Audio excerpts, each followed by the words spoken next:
pembelajaran inovatif. Pengertian pembelajaran inovatif. Pembelajaran inovatif adalah suatu proses pembelajaran yang dirancang sedemikian rupa sehingga berbeda dengan pembelajaran pada umumnya yang dilakukan oleh guru. Pembelajaran inovatif ini lebih mengarah pada pembelajaran yang berpusat pada siswa. Proses pembelajaran dirancang, disusun, dan dikondisikan untuk siswa agar belajar. Nah, macam-macam model-model pembelajaran inovatif ini. 1. Kooperatif atau cooperative learning. Pembelajaran kooperatif sesuai dengan manusia sebagai makhluk sosial yang penuh ketergantungan dengan orang lain, mempunyai tujuan dan tanggung jawab bersama. Pembagian tugas. Belajar berkelompok secara kooperatif, siswa dilatih dan dibiasakan untuk saling berbagi pengetahuan, pengalaman, tugas, tanggung jawab. Saling membantu dan berlatih berinteraksi, komunikasi, sosialisasi, karena kooperatif adalah miniatur dari hidup bermasyarakat, dan belajar menyadari kekurangan dan kelebihan masing-masing. Jadi, model pembelajaran kooperatif ini adalah kegiatan pembelajaran dengan cara berkelompok untuk bekerja sama, saling membantu, mengkonstruksi konsep, menyelesaikan persoalan, atau inquiry.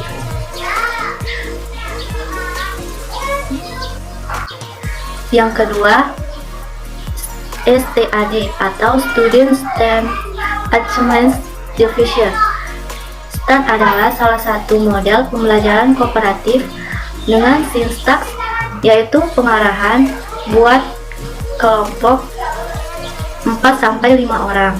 Diskusikan bahan belajar LKS, modul secara kooperatif, sajian presentasi kelompok sehingga terjadi diskusi kelas, kuis individual dan buat skor perkembangan tiap siswa atau kelompok. Umumkan rekor tim dan individual dan berikan reward. Selanjutnya akan dijelaskan oleh. Baiklah, di sini saya akan melanjutkan penjelasan dari Priska. 3. Model pembelajaran digital. Jadi, pada model pembelajaran ini termasuk dalam model pembelajaran kognitif, yang di dalam sintaksnya terdapat pengarahan, informasi bahan ajar, membuat kelompok, memberikan bahan ajar atau LKS sesuai dengan banyaknya siswa dalam setiap kelompok. Yang keempat, model pembelajaran GI atau Group Investigation. Jadi, pada model pembelajaran ini memiliki sintaks pengarahan, membagi kelompok dengan orientasi tugas, merencanakan pelaksanaan investigation. Tiap kelompok menginvestigation topik tertentu, misalnya mendata banyak dan jenisnya kendaraan di dalam sekolah. 5. Model pembelajaran langsung. Pengetahuan yang bersifat informasi dan prosedural yang menjurus pada keterampilan dasar akan lebih efektif jika disampaikan dengan cara pembelajaran langsung. 6. Model pembelajaran berbasis masalah.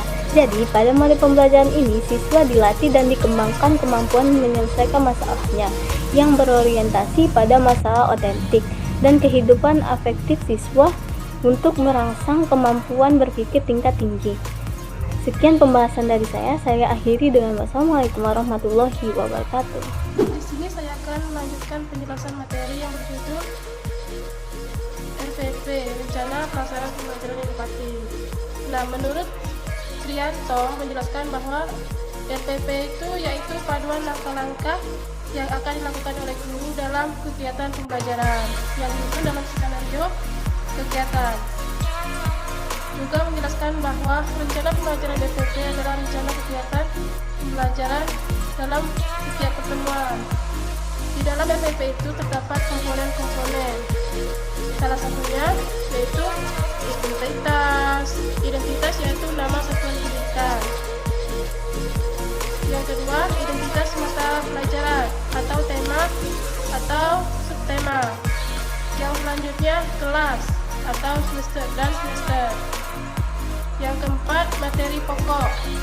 Yang kelima, alokasi waktu ditentukan sesuai dengan keperluan untuk mencapai KD dan beban belajar dan mempertimbangkan jumlah dan jam pelajaran yang terdapat di dalam silabus dan KD yang harus dicapai. Yang keenam, tujuan pembelajaran. Tujuan pembelajaran dirumuskan berdasarkan KD dengan menggunakan kata kerja operasional atau KKO. Yang ketujuh, kompetensi dasar dan indikator pencapaian kompetensi. Dan kedelapan, materi pembelajaran yang memuat fakta, konsep, prosedur yang relevan dan ditulis dalam bentuk butir-butir sesuai dengan rumusan indikator ketercapaian kompetensi. 9. Metode pembelajaran digunakan oleh pendidik untuk mewujudkan suasana belajar dan proses pembelajaran agar peserta didik mencapai KD yang akan dicapai. 10. Media pembelajaran berupa alat bantu proses pembelajaran untuk menyampaikan materi. 11. Sumber belajar dapat berupa buku, media cetak, dan elektronik alam sekitar atau sumber belajar lainnya. 12.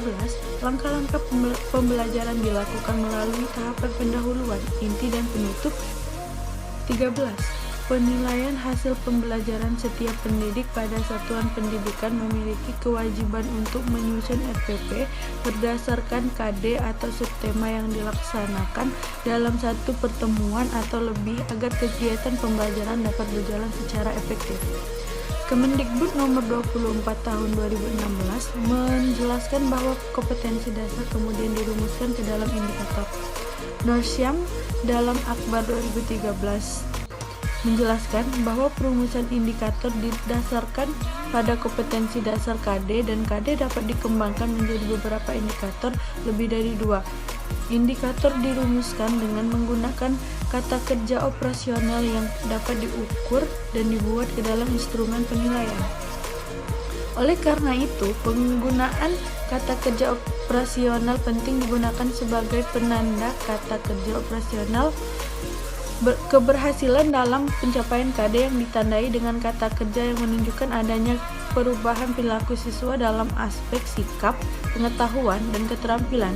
Kata kerja operasional dapat dilihat melalui tingkat berpikir dalam taksonomi Bloom yang sudah direvisi oleh Anderson dan Catwell. Terima kasih.